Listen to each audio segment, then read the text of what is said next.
So now it's time to discuss the dreaded personal statement. And I know that's probably making all of you roll your eyes because you were hoping you wouldn't have to do this again after your time applying to medical schools. And it's inherently just something which is difficult and annoying, and it's not something which should be stressful, but it ends up stressing a lot of people out because they worry about how they're going to come across. Generally, it's much more difficult than you think to write things showing off about how good you are without it coming across as arrogant or without sounding cheesy. So I know this is something which a lot of people struggle with. It's difficult for me to give a very specific advice to all of you about how to make your personal statement good because it's in the name, it's a personal statement. What I will say is it's not something which is pointless or something which nobody's going to look at. There's a temptation to think a personal statement, it's so subjective. How can they standardize this amongst all the people applying? Do they even bother looking at it? Should I bother even, wasting time thinking about it in so much detail? And I even personally was surprised by how often my personal statement was referenced during my interview trail. In almost every institution that I interviewed at, I had comments specifically about my personal statement saying, oh, we loved reading your personal statement. It made us look forward to meeting you so much. And people asking about specific things in my personal statement saying, oh, I loved when you mentioned this, X, Y, and Z. And I was really surprised thinking, oh, wow, you really did read my personal statement. So I want you guys to know it might not be what you want to hear, but a personal statement is something that they read. And if it's done well, it can help you in some way and change people's perspective towards you even before you've walked in the door in an interview. So it is something worth taking seriously. So I'm going to give you guys some general rules of thumb when it comes to the personal statement.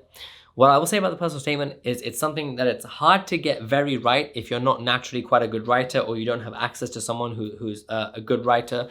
It's difficult to make it an absolute home run, that it's a big asset for you.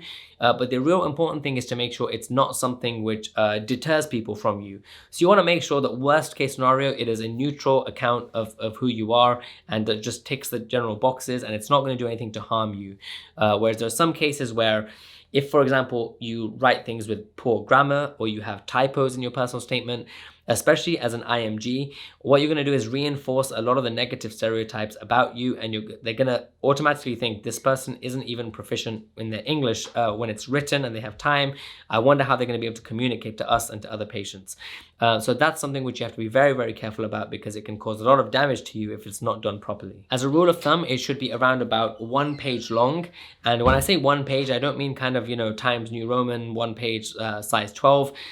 You can find templates online which replicate the exact font style and page layout that you can use on a Word document to replicate how it's going to end up printed out and seen by program directors.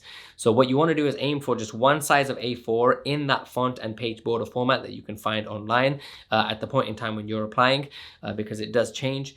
And then aim to try and get 1 page of that just because you don't want people who are screening 500 applicants to see a personal statement that's 2 pages and just say, forget it, I'll just skim little bits and move on. You want to make it that it's appealing on the page, that it's concise, and therefore they actually give it a chance. I think it's important to make sure you're not talking about things that you've done pre-medical school because it seems like you're having to go so far back. What have you done recently? So don't make this just a rerun of your application to medical school where you talk about Boy Scouts or whatever it is you did back then, because it just sounds like you haven't achieved very much during your time in medical school. I think the questions that you want to have covered as a general exercise as you go through the personal statement is why this specialty? I think that's very important. If you completely ignore the specialty that you're applying for in your personal statement, then I think it's going to be a little bit confusing. So if you're trying to apply for obstetrics and gynecology, you shall have some reference to why this is a specialty that you're passionate about. I think when you're an IMG, I think it's worth mentioning, even if it's not in a lot of detail, I think it's worth mentioning why you are looking to transition your medical career to the US, even if it's just one sentence saying it's always been a dream of mine.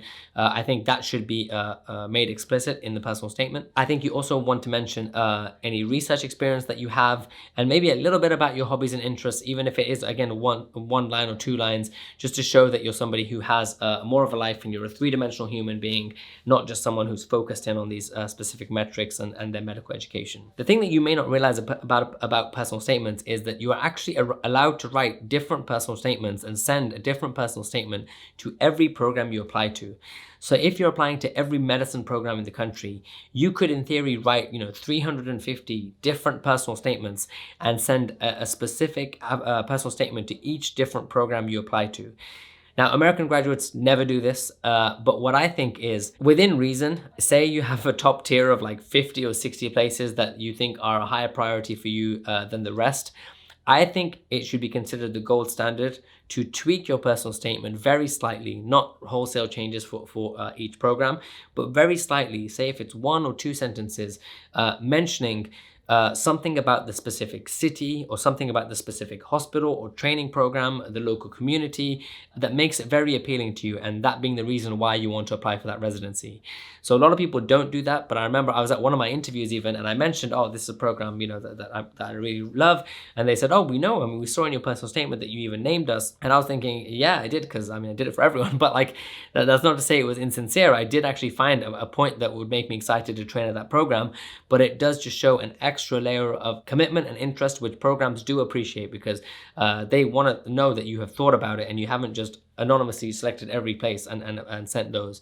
So if it's possible for you to pick a top tier of places that are your top priority, I think it would not take longer than like say 6-7 hours to just add a customized sentence or two, or a couple of like references to the hospital itself throughout a personalized personal statement, and then uploading that and assigning it to that specific residency program application. It is crucial, if you're doing this, that you are very careful and that you have a system in place to make sure that you are assigning the right personal statement to the right program, because there is no faster route to rejection than in your personal statement saying, it's always been my dream to attend NYU College of Medicine, and you've sent that to Cornell. They will never interview you, and if they do, they're likely to be pretty hostile when they do. Just be very careful that you're assigning the right one to the right program if you are planning to personalize, which I think you should for at least your top tier of programs. So that is the end of the section on personal statements, and in the next video, we're going to be talking about uploading letters of recommendation.